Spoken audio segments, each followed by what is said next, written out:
10,000-এর মতো লাইসেন্সভুক্ত আগ্নেয়াস্ত্র, লাইসেন্সকৃত আগ্নেয়াস্ত্র জমা প্রদান করা হয়নি। মামলা করার জন্য আমরা আবার তাদেরকে অনুরোধ করেছি।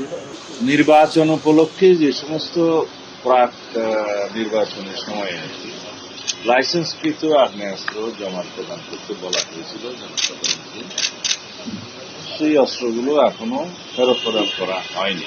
সেই বিষয়ে আমরা একটা চিঠি দিয়েছি মন্ত্রণালয় থেকে, এবং সেগুলো যাতে যথাশীঘ্র ফেরত প্রদান করে সেই জন্য আমরা পরামর্শ দিয়েছি এবং লিখিত আকারে মন্ত্রণালয়কে চিঠি দেব।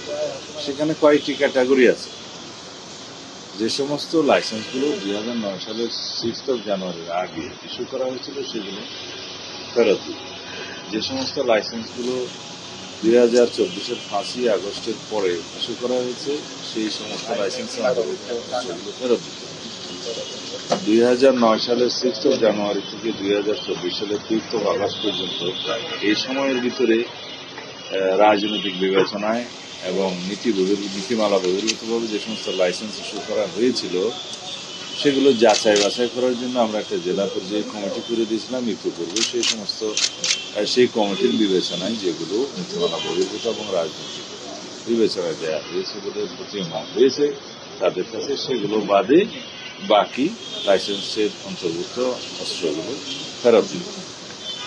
আর আরেকটা বিষয়ে আমরা বলেছি যে ইন্টারিম গভর্নমেন্টের সময় যে লাইসেন্সভুক্ত অস্ত্র জমা দেওয়ার জন্য চিঠি দেওয়া হয়েছিল মাঠ পর্যায়ে, তাতে দেখা গেছে 10,000-এর মতো লাইসেন্সভুক্ত আগ্নেয়াস্ত্র, লাইসেন্সকৃত আগ্নেয়াস্ত্র জমা প্রদান করা হয়নি।